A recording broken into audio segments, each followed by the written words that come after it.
E aí galera, tudo bem? Eu tenho mais uma reflexão, tenho pensado aí nesses 2 últimos dias bastante e vou chamar essa reflexão de igreja instrumento de graça.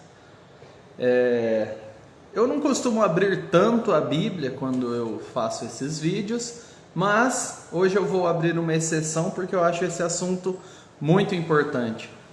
Existe um movimento que não é novo, de pessoas que se chamam de desigrejados, ou pessoas que fazem parte de alguma igreja, mas dizem, porque na época de Jesus não tinha essa burocracia, essa instituição toda, essa dificuldade.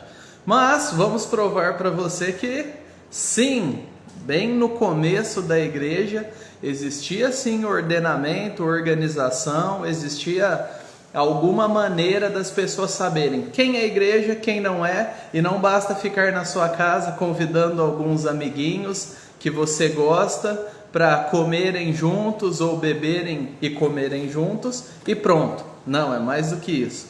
Então vamos começar lá em Atos 2:38, bem no comecinho ali, né, do relato de Lucas sobre o começo, né, da igreja, como nós ficamos conhecendo.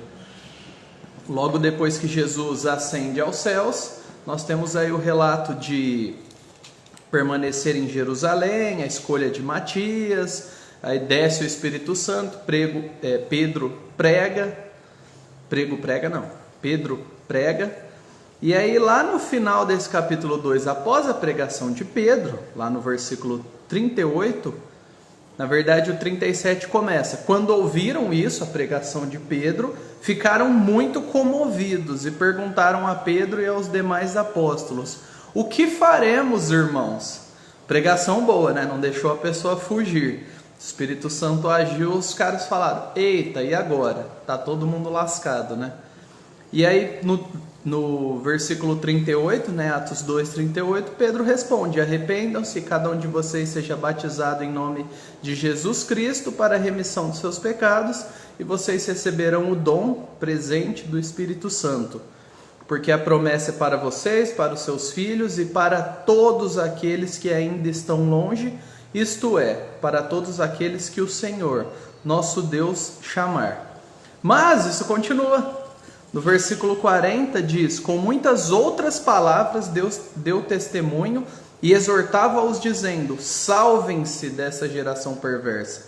Então os que aceitavam a palavra de Pedro, os que aceitaram a palavra de Pedro, foram batizados, havendo um acréscimo naquele dia de quase 3 mil pessoas. Opa, tá difícil, trava-língua. Então 3 mil pessoas foram acrescidas, foram acrescentadas. Acrescentadas a quê? A um grupo definido que existia. Você não acrescenta 3 mil pessoas a nada, a nenhuma estrutura ou organização. Eles sabiam quem era, e se a gente volta aí um pouco, né, no versículo 1, quando Lucas dá a introdução e fala sobre a ordem de Jesus de não saírem de Jerusalém, mas esperarem e tal. E o pessoal faz pergunta para Jesus a partir do versículo 6, ele sobe, né, ascende aos céus, e ele fala que, né, ele sobe, o anjo fala tal, que ele está subindo, mas que um dia ele vai voltar. E aí fala que os apóstolos voltaram ao Monte das Oliveiras, né?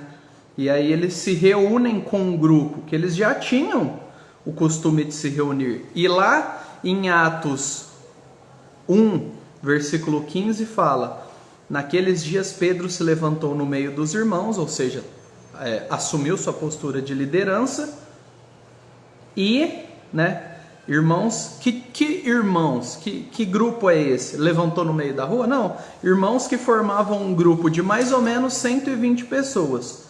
E aí ele fala, ou seja, havia um grupo, um conjunto de pessoas. Viver sozinho a vida cristã, sendo membro de uma igreja ou não, não é aquilo que Deus planejou. Você está errado, você está em pecado. Você está dizendo: Deus, o meu jeito é melhor do que o seu. Só que mesmo que você não diga isso verbalmente. Então, primeira prova, Atos 2 ali, bem no comecinho. Aí depois a gente pode ir caminhando só um pouco para Atos 6. Atos 6, lá no versículo 1 diz assim: naqueles dias, já está um pouco longe de Atos 2, né, cronologicamente. Naqueles dias, aumentando o número de discípulos, ou seja, naquela época tinha 120, provavelmente tinha mais gente, 120 reunidos. Depois 3.000 são acrescidos com a pregação de Pedro.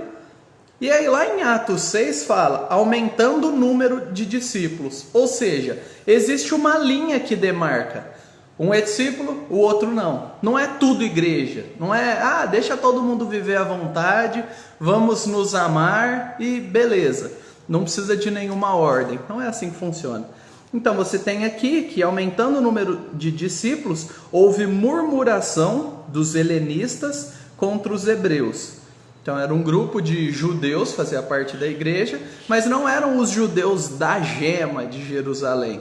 Eram judeus, né, que foram convertidos, mas eles tinham uma ascendência mais misturada, grega e tal. E eles reclamaram que havia uma certa divisão, né? Porque as viúvas, ou seja, aqueles que precisavam muito deles, né, desse grupo, estavam sendo esquecidas na distribuição diária. Distribuição do quê? Do sustento que a igreja fazia naturalmente. Ou seja, se há uma distribuição, há uma lista. Você não distribui para qualquer um a qualquer hora. Você tem um grupo definido aqui. Isso em Atos 6, né? E aí instituem-se os diáconos, e os diáconos vão fazer essa questão, separando dos apóstolos que iam cuidar do ensino. Mas se você ainda não está convencido, você é difícil, hein? Aí a gente vai lá para Atos 20, e em Atos 20, do versículo 1, nós temos: acabando o tumulto, Paulo mandou chamar os discípulos, e tendo os encorajado, despediu-se e foi para a Macedônia.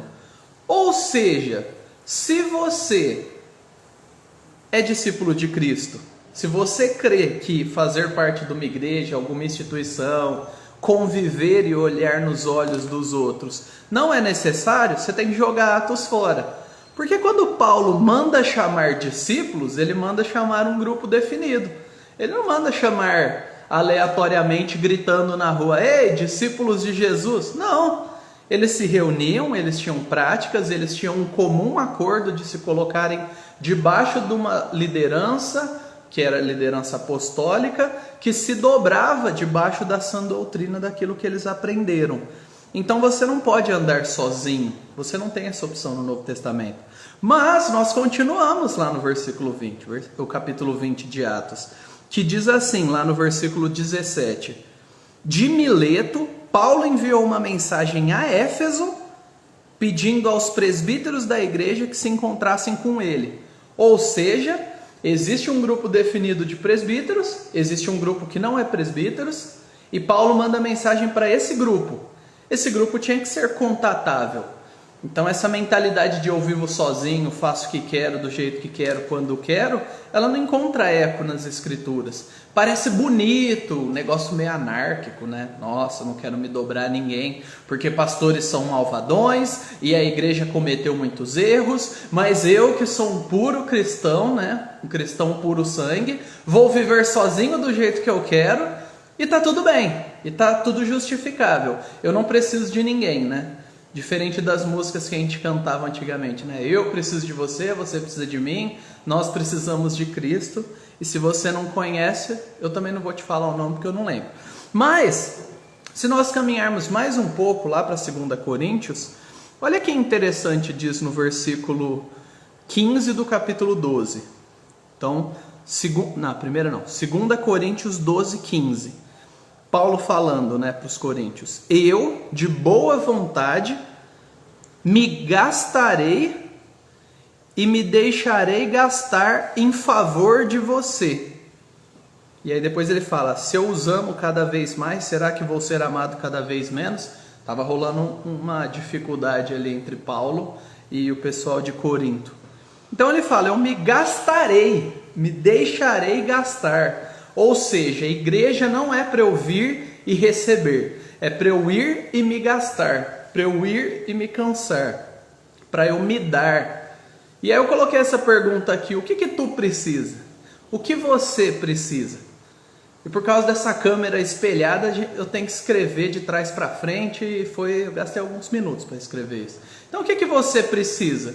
Você precisa da igreja, que é um instrumento de graça para você e para o mundo. É aquilo que Jesus instituiu. Então não deixe qualquer pessoa fofinha, bonitinha, que fala de um jeito manso, te influenciar a desprezar a igreja, a andar sozinho, a viver do seu jeito o cristianismo autêntico. Porque esses religiosos maus não vivem o cristianismo puro, mas eu, que quero andar sozinho e fazer o que eu quero, vivo. Desconfie disso, pense nisso.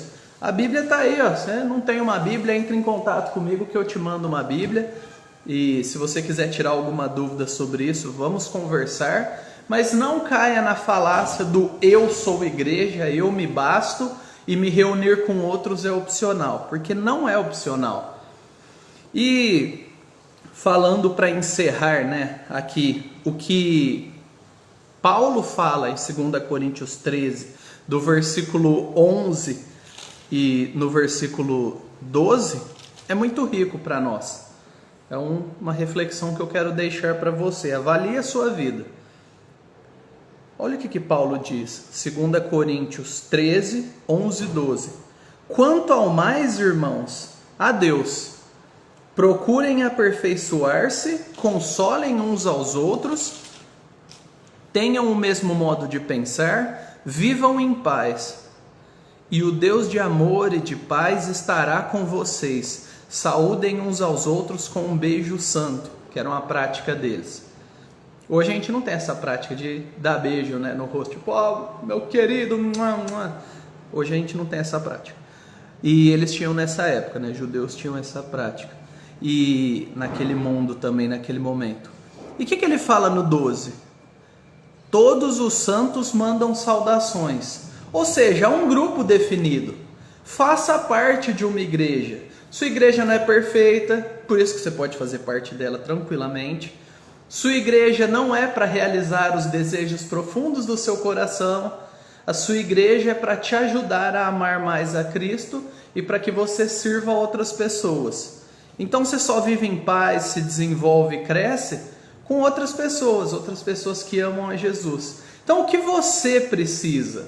O que você precisa? Se você não ama a sua igreja, você precisa amá-la. Você precisa orar por isso, você precisa se convencer. Essa é a igreja que você tem.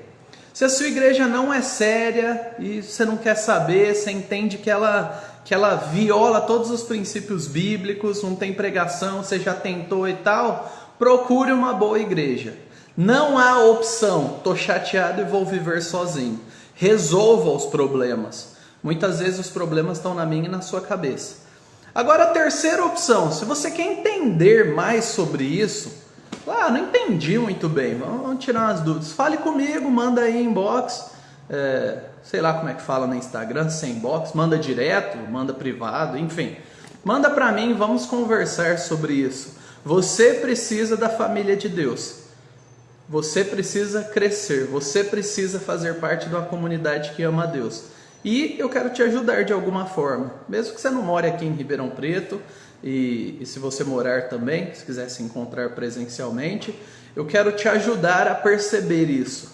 Não porque eu sou melhor, mas porque eu sou realizado na minha igreja e eu vejo que a Bíblia ordena isso a nós, não é opcional. Então ame a sua igreja, procure meios de servir outras pessoas, meios de usar os seus dons, não para ficar famoso e não para se sentir bem, mas para você conhecer Jesus e demonstrar esse amor aos outros. Beleza? Deus abençoe. Hoje a gente estendeu um pouco e mexemos bastante na Bíblia, mas é uma reflexão quarentenesca aí para você, enquanto essa quarentena não acaba de vez, né? Mas vai flexibilizando. Pense sobre isso. Você precisa da igreja, você precisa se vincular e você precisa de um povo para olhar nos olhos e para chamar pelo nome e para amar esse pessoal. E assim vão fazer com você também. Deus te abençoe e até mais.